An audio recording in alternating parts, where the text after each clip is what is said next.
ఈ ఆడియోలో మొదట పాట ప్రజారాజ్యం మన ప్రజారాజ్యం అనే పాటను నేను రాశాను. మా గురువు గారి సహకారంతో.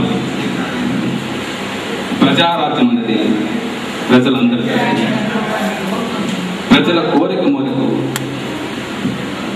ఈ ప్రజారాజ్యం పాట మేము రాశాం.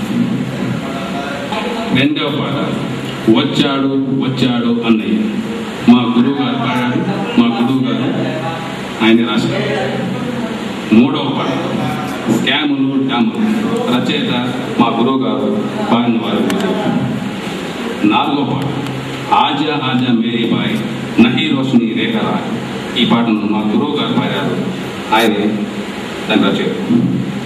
లెట్స్ కమ్ టుగెదర్, ఇది మా గురువు గారు రచనతోటి ఇంగ్లీష్ పాడగలం.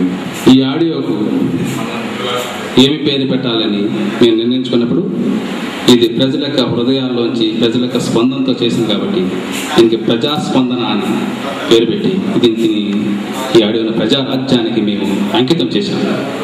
అన్నగారు చిరంజీవి, ఆయనకు ఐశ్వర్యం లేఖను రాజకీయ లేఖనాలు, ప్రజల కోరిక మేరకు ఆయన వచ్చారు.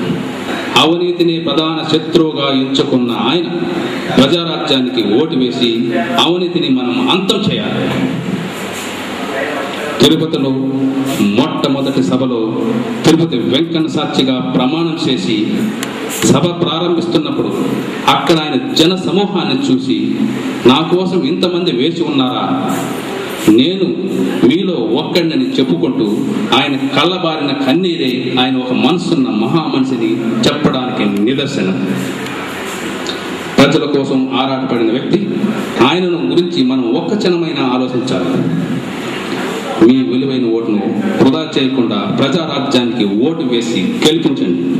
చిరంజీవి గారి గెలుపు మన అందరి గెలుపు.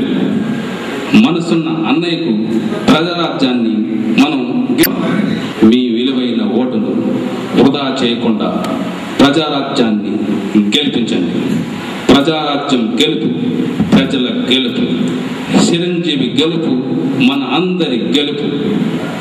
మనసున్న అన్నయ్యను ప్రజారాజ్యాన్ని గెలిపించమని ప్రవాసాంధ్రులమైన మేము శిరస్సు వంచి ఆంధ్ర రాష్ట్ర ప్రజలందరినీ వేడుకుంటున్నాం. ప్రజారాజ్యం ప్రజల గుండెల్లోంచి పుట్టింది. అదే ప్రజల రాజ్యం మన ప్రజారాజ్యం. ప్రజారాజ్యానికి మనం వేసే ఓటు అవినీతిపై వేసే వజ్రాయుధ వేటు. చివరిగా